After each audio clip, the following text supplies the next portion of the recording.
Avant la course, une épreuve de caisse à savon, c'est d'abord un concours d'élégance et d'originalité.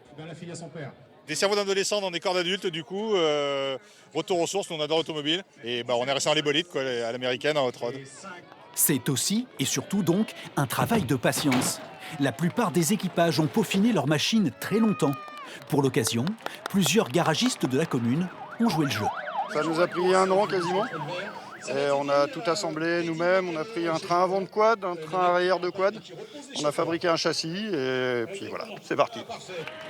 Dimension, poids, frein, les engins doivent respecter un cahier des charges strict. Un impératif avant de pouvoir s'élancer sur la piste avec des vitesses de pointe à plus de 45 km/h et quelques difficultés. Il y a une chicane qui est un petit peu au début, donc elle ne va pas trop vite. Mais déjà, si on freine là, on a perdu beaucoup de temps parce qu'on n'a plus assez de temps pour descendre. Et puis il y a un tremplin qu'on peut prendre ou ne pas prendre. Ah, c'est génial. C'est une bonne sensation, des bons virages. Mais je pense qu'on aurait une autre voiture, on ira encore plus vite. Et pour encourager les pilotes, tout au long de la descente, le public, lui aussi, a répondu présent. C'est une première, c'est assez intéressant, c'est assez drôle. Avec les petites voitures sans moteur, je trouve ça rigolo parce qu'il y a différents styles. Très bien, à refaire l'année prochaine.